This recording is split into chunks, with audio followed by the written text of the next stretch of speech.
Los museos atesoran la memoria, encapsulan el tiempo. Estamos en el Castillo de Chapultepec, donde se han vivido muchos episodios de nuestra historia, como decisiones políticas. Se han firmado tratados de paz, batallas decisivas. Aquí, Carlota, la emperatriz, la mujer políticamente más brillante de su época, vio frustrados sus sueños. Fue residencia oficial de todos los presidentes hasta 1934. Hoy es el Museo Nacional de Historia y cumple 80 años. Acompáñenos a conocerlo. Bienvenidos a Hagamos que Suceda.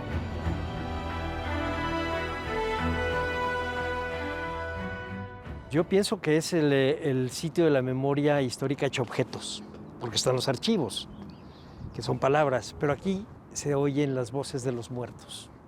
Históricamente muy importante y simbólico para México, que es el inmueble que está arriba del Cerro de Chapultepec, que había sido colegio militar.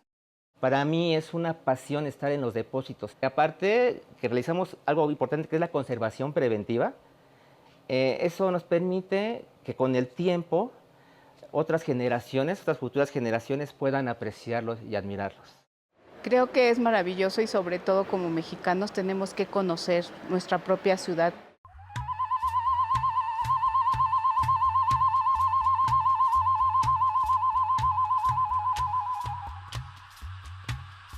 Este mítico cerro, ubicado en medio de la ciudad, fue llamado Chapultepec, Cerro del Chapulín. Tras la fundación de Tenochtitlan, se consideró como un lugar sagrado por la cantidad de agua que brotaba de sus manantiales, además de ser un observatorio astronómico. Yo creo que podemos empezar antes de la historia y decir que estamos en la chimenea de un volcán. Esta roca es la chimenea de un volcán extinto de varios millones de años. Empieza la historia probablemente con la leyenda, es decir, con la narración de Huemac, el último rey de los toltecas, que se ahorca en la parte baja de este cerro a la entrada de la cueva famosa, que era el lugar de la llegada hacia el Tlalocan. También la otra parte legendaria es la de la llegada de los mexicas antes de entrar y de fundar la Ciudad de México. Durante la época colonial, Carlos V convirtió al bosque en propiedad de la ciudad. Los virreyes lo volvieron su lugar de descanso y esparcimiento. El primer palacio construido a las faldas del cerro desapareció en el siglo XVIII por una explosión de pólvora. Por eso el virrey Bernardo de Gálvez comenzó a construir otro palacio, ahora en la cima. Este fue el origen del castillo de Chapultepec.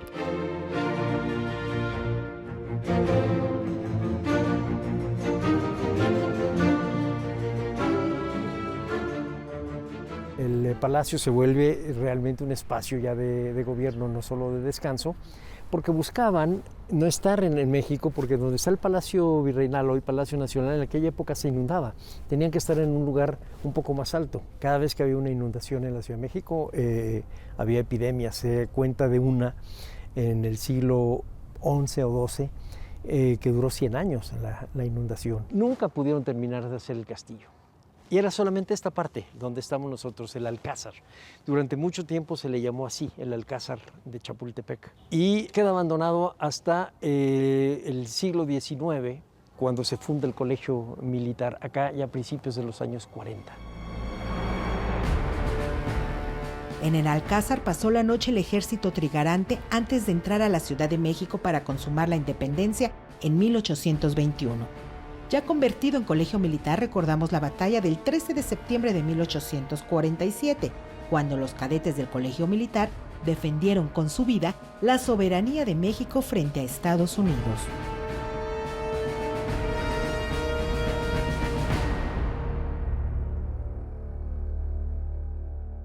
Es la última batalla en el proceso que conocemos como la invasión norteamericana o la intervención norteamericana, que en realidad fue una guerra de conquista. Lo que querían era el territorio del norte de México y eso fue lo que ganaron. Aquí fue el último lugar y se convierte entonces en un emblema del patriotismo, del sacrificio de los cadetes, cargado de leyendas. Durante el Segundo Imperio, Carlota y Maximiliano se instalaron en Chapultepec. La pareja imperial realizó modificaciones arquitectónicas con diferentes estilos que dieron un sello ecléctico al castillo. Tras la expulsión de los extranjeros y el triunfo de Benito Juárez, se restaura la República.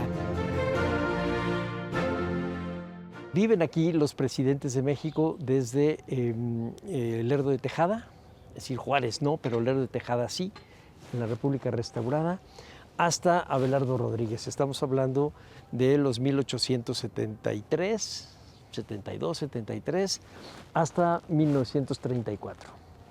En 1934, Lázaro Cárdenas decide que esta ya no fuera la residencia presidencial, sino fuera ya Los Pinos.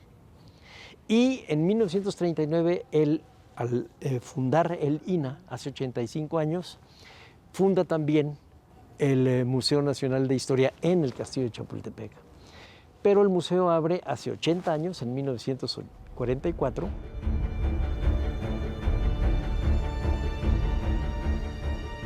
Este es la sala del mural de David Alfaro Siqueiros.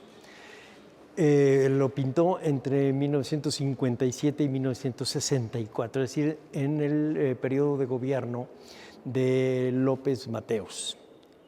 Siqueiros fue preso político en esa época, entonces iba y venía de Lecumberri a pintar para acá, ya tenía este contrato. Y entonces también lo que pinta es el concepto de la historia reciente para 1964. Y la historia reciente era la de la Revolución, lo cual quiere decir que esta era la última sala a la que ibas a recorrer a lo largo del museo. Ahora la usamos como la primera sala, porque cuando tú te paras aquí en medio, lo que tienes es el patrimonio que te rodea, con muchos símbolos y te confronta. La colección original del museo estaba formada por 50,000 piezas que eran parte de las colecciones del antiguo Museo de Arqueología, Historia y Etnografía que se encontraba en el Palacio Nacional. Actualmente son más de 100,000 piezas cuyo valor van más allá de lo monetario. Lo verdaderamente importante es la carga simbólica que cada una tiene. También llegaron algunas colecciones privadas, entre ellos, la colección Ramón Alcázar, la colección de Manuel Espino Barros, y todas estas colecciones, junto con las colecciones de estos museos, se vienen para acá para justamente juntar todas estas piezas que hoy conforman el acervo del Museo Nacional de Historia.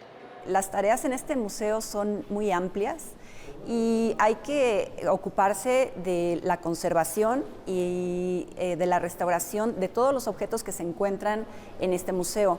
Los objetos que tenemos en el museo son más de 100,000, entonces es un reto inmenso porque los materiales y la variedad de los objetos que tenemos es amplísima. Tenemos desde objetos de metal, pinturas de todos los formatos, pintura mural, tenemos joyería, tenemos documentos, banderas. Entonces todo esto pues exige que tengamos un trabajo constante dirigido a la conservación preventiva en primer lugar y después dirigido a la intervención de las obras. Hacemos un monitoreo permanente tratando de saber si son climas un poco adecuados o inadecuados de acuerdo al tipo de materiales de los que se trate. Cuando se trata de marfiles, por ejemplo, tratamos de que estén en unas condiciones de humedad relativa alta. Actualmente somos 4 personas que trabajamos de manera permanente. Sin embargo, a veces hay chicos de servicio social que vienen y se suman al trabajo. Entre las actividades que realizamos también, una es muy importante, la conservación preventiva, que son mediante un conjunto de acciones evitar algunos deterioros en las colecciones para preservarlos, para que sí la puedan admirar futuras generaciones. Un ejemplo es la elaboración de estas guardas. Se realiza este tipo de contenedor, se llama guarda primaria, para su protección, mediante materiales adecuados que no son ácidos, para que no dañen la pieza.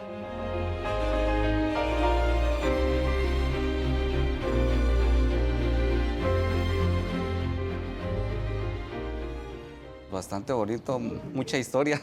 De hecho, no conocíamos absolutamente nada y pues nos perdemos, ¿verdad? Pero sí, muy bonito, muy bonito. I've liked it a lot.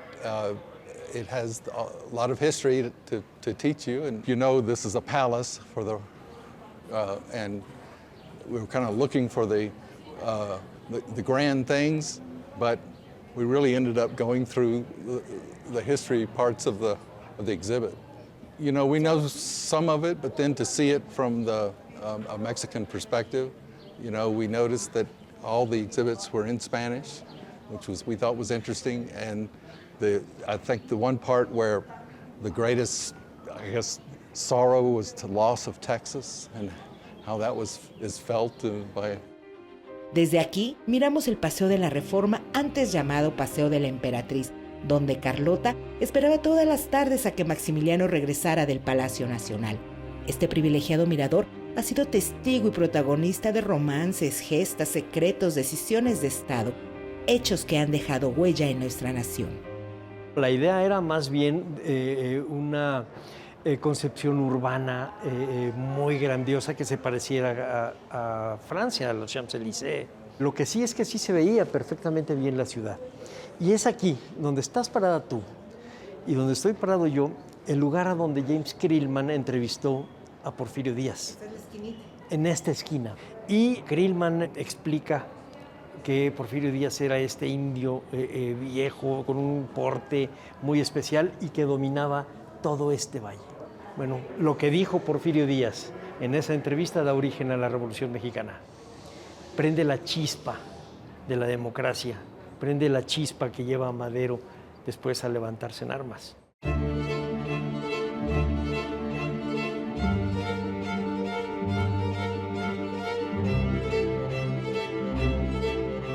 Además de los objetos exhibidos, el museo cuenta con una gran colección de objetos como armas, escudos, indumentarias, joyas, que por razones de espacio no se exponen y en ocasiones son prestados a otros museos del mundo.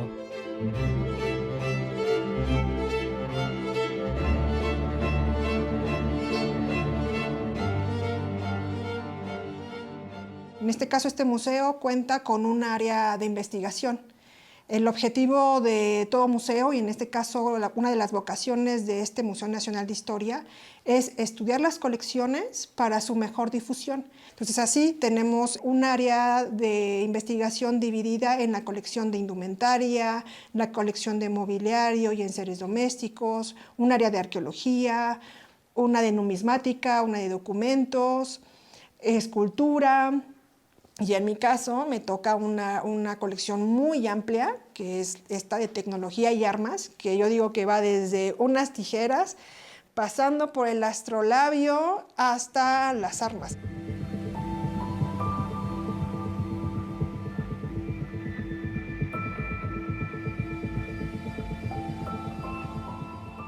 Aquí tenemos un arma de fuego, corta, portátil, que quiere decir que la podemos llevar con nosotros, a diferencia de un cañón, ¿no? Les escogimos rápido esta pieza porque es de las que funciona con un sistema básico, que es con un sílex, con una chispa. Este es uno de los sistemas más antiguos que tenemos de funcionamiento de las armas de fuego. Vamos a ver algo de indumentaria. En indumentaria pues tenemos una gran variedad de tipo civil, femenino, masculino, indumentaria militar, incluso religiosa y charrería. Contamos con 4 vestidos virreinales. Les voy a mostrar en esta charola. Según los criterios de restauración, tienen que mantenerse en una base rígida, con menos dobleces posibles para su conservación. Aquí les voy a mostrar el área de zapatos. Aquí podemos apreciar diferentes zapatos de diferentes épocas. Algunos como estas zapatillas que pertenecieron a la emperatriz Carlota. Bueno, ahora les voy a mostrar uno de los tesoros del Museo Nacional de Historia.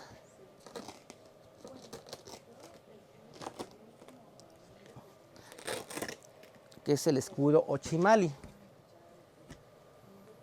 que es de origen prehispánico, de la cultura mexica, que se dice que en su momento Moctezuma se lo regala a Hernán Cortés y él se lo lleva al rey allá en España. Aquí la importancia de que la tengamos en México de regreso se debe a Maximiliano de Habsburgo, que es el que la recupera y la regresa al país. dos prendas de los héroes de la independencia son estas dos casacas. Esta que perteneció a José María Morelos y Pavón, así como también esta casaca de Vicente Guerrero. Además de preservar las piezas del paso del tiempo, existe un equipo de restauradores dedicado a intervenir las piezas que por distintas razones se dañan. Actualmente en el taller de restauración somos 4 personas y hacemos diversas actividades, entre las que destaca pues, dar atención a las colecciones, sobre todo las colecciones que están en exhibición, como estamos en sala 8, y tratar de que las colecciones se encuentren bien, que tengan buenas condiciones ambientales.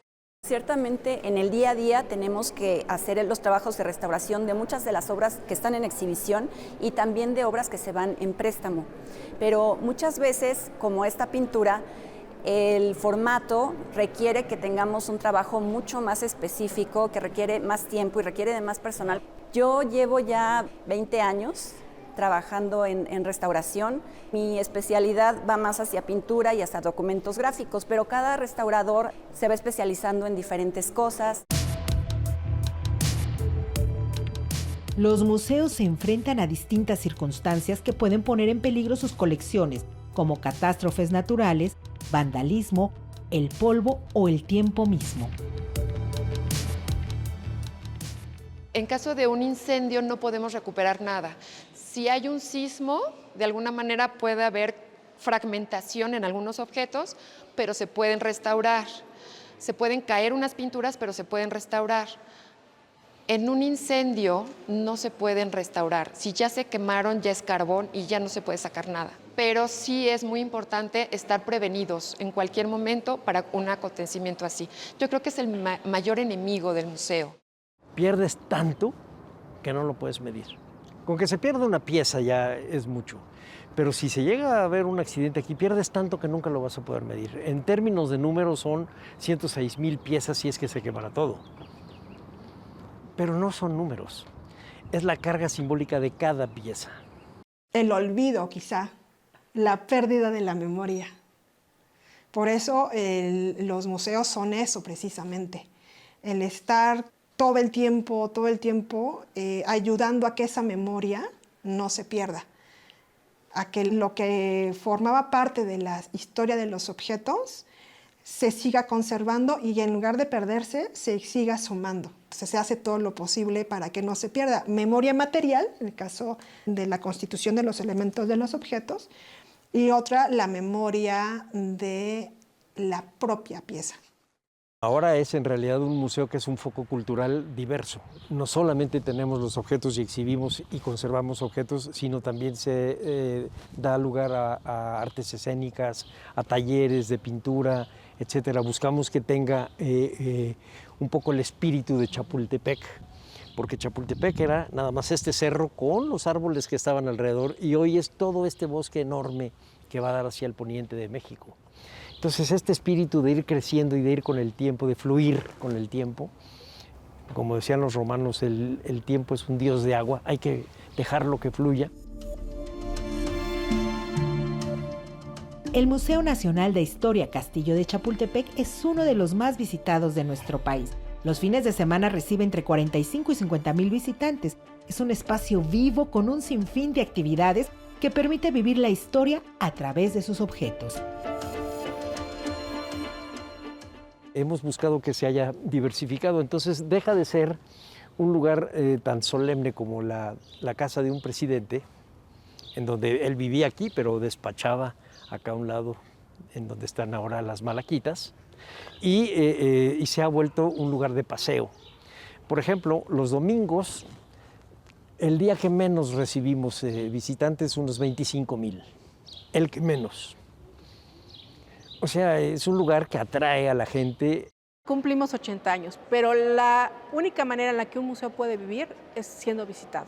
Entonces la gente tiene que venir a conocer el museo. Aquí pueden encontrar parte de su historia, de la vida cotidiana en los siglos XVIII y XIX, piezas que ya no se utilizan en ningún lado, pero pueden ver aquí en el museo. Bastante impresionante, la verdad, todo lo que contiene de historia. En realidad es como surreal. En el momento que caminas pues, por el castillo y ves todas las antigüedades, muy impresionante. Muy interesante, con todas las facilidades, muy organizado. Que definitivamente se dé una vuelta por acá, está impresionante este lugar, lleno de historia. Ya, muy recomendable.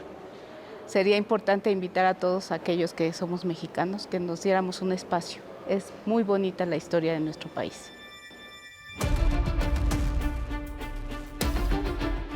Este museo atesora hechos de nuestra historia para que las nuevas generaciones conozcan luchas, triunfos, sueños e incluso fracasos que han forjado a nuestra nación.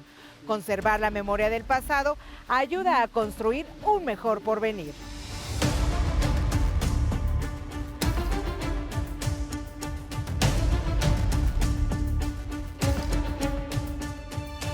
Hagamos que suceda.